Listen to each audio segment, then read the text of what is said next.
Kaip ir kiekvieną vasarą, taip ir šią, berniukas vardu Kristijonas išvyko pas senelį į kaimą.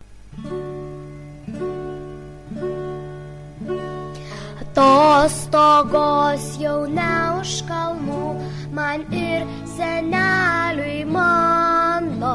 Iš Kauno kaiman aš vykstu, aš ir senelis mano.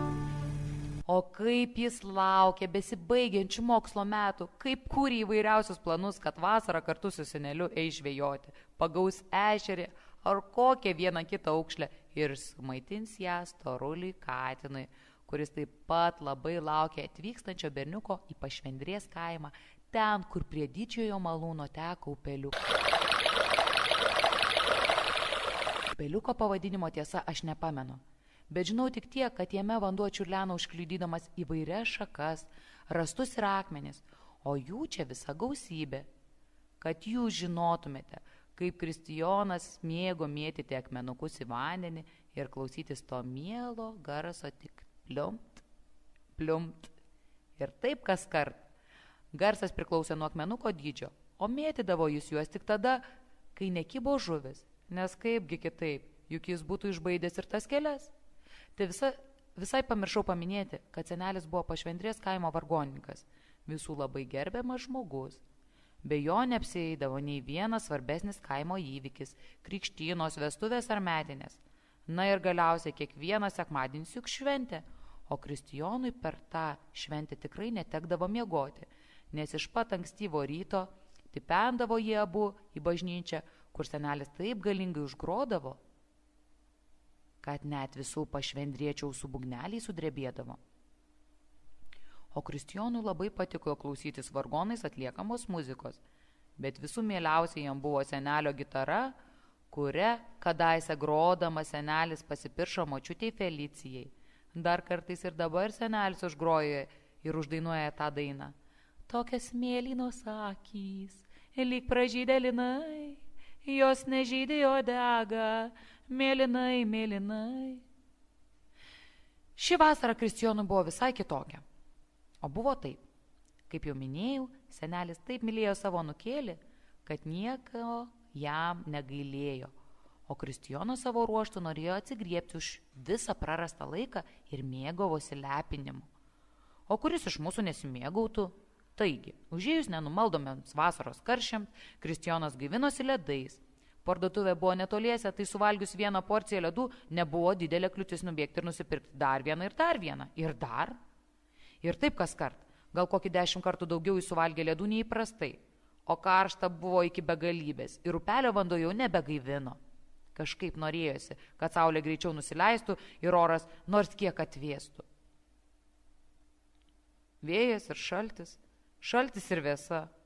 Palaukite. Koks dar šaltis? Juk apie vasarą ši istorija. Žinoma, apie vasarą. Bet vieną vakarą Kristijonui atsiguls miegoti, senelis pastebėjo, kad anūkas sukarščiavo. Matyt bus ledų persivalgęs. Pradėjo kilti temperatūra. Senelis apklostė anūkėlį, uždėjo vėsų kompresą, atnešė liepžiedžių arbatos su medumi, pasiėmė gitarą ir pradėjo kažką groti. Tuo tarpu Kristijonas kažką sapnavo. Vartėsi tai vieną, tai kitą pusę. Dejavo.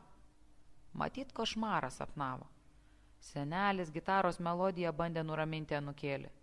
Turbūt smalsu, ką jis ten sapnavo. Žinote, man taip pat smalsu. Aš nebūčiau aš, jei neišsiaiškinčiau, ką jis regėjo tame sapne. Prisipažinsiu, kad ir man šiek tiek baugu. Pasirodo, tame sapne jis girdėjo prasiveriančias duris, paskui dar skersvėjis, žingsniai.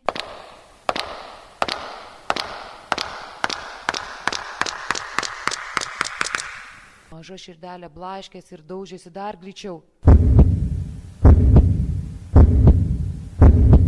Vėl durų garsas, vėjas, žingsniai.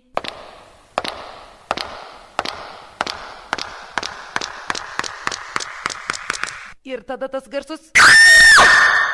Kaip gerai, kad Kristijonas pabudo iš miego.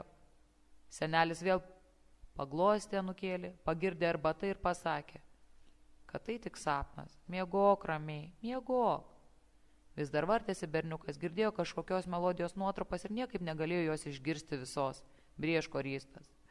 Saulės spinduliai skverbėsi pro užuolaidos plyšius, čiulbėjo paukščiai. Anūkas pabudo ir pamatė, kad senelis užsnūdo ant kėdės. Gitara buvo atremta į lovos kraštą, o senelis saldžiai parpė. Tada Kristijonas, išsitraukęs iš pagalvės kampo plunksną, pakuteno seneliui nosį ir kad prasižio senelis, kad nusičiaudės. Apči! Sugriaudėjo kaip sekmadieniniai vargonai. Neveltui senelis rūpinosi anūkėliu. Jis pabudo sveikas ir žvalus. Abu apsidžiaugė ir Kristijonas suprato, kad senelio meilė neprilyginamai stipresnė, nei jis galėjo įsivaizduoti. Meilė netelpa į begalybę ledų porcijų karštą vasaros dieną. Liga pasitraukė greit ir liko dar nemažai vasaros atostogų, kurias dar galima džiugiai ir turiningai praleisti. Pasitarę, jie abu nusprendė, kad ledais ir kitais vasaros malonumais reikia mėgauti saikingai. Geriau jau pavėsyje pasiskaityti kokią knygą ar pasimokyti groti gitarą, tą pačią melodiją, kurią senelis jam grojo, kai jis karščiavo. Kristijonas sužinojo, kad jam grojama melodija buvo žymaus kompozitoriaus Liudviko van Bethoveno melodija pavadinimu Švilpikas. Ši melodija jiems abiems tapo simbolio, kurio dėka Kristijonas nepraleido vasaros atostogų lovoje. Nematoma, bet girdima ir jaučiama muzikos galia dar labiau sustiprino jų ryšį. Todėl Kristijonas nusprendė, kad jis būtinai privalo ją išmokti, nes galbūt ateityje, kai senelio jau nebebus, ši melodija jam padės išsikapstyti iš bėdų ar kitokių negandų.